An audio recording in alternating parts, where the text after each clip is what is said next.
the basic tools you need: a pair of mini channel locks, just any kind of mini pliers, and then a flathead screwdriver.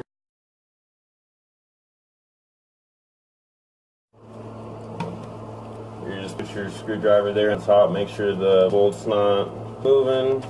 Just loosen your nut there on the bottom so it comes off on both sides.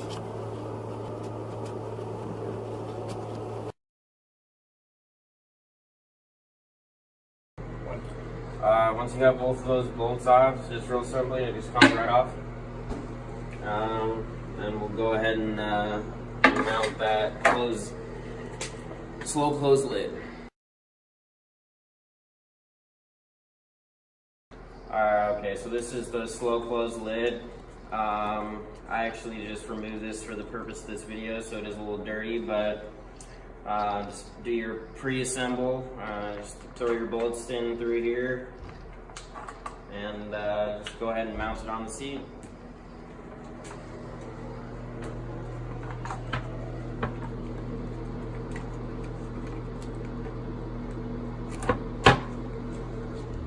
And then take your flathead.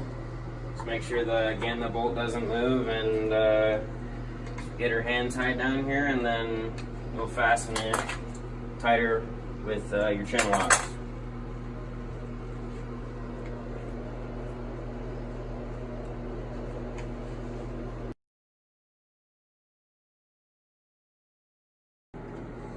And after everything's been fastened, this is the way that slow close is gonna, real nice and slow like that. Nice for the women in the house or in the office or wherever you're doing your installation.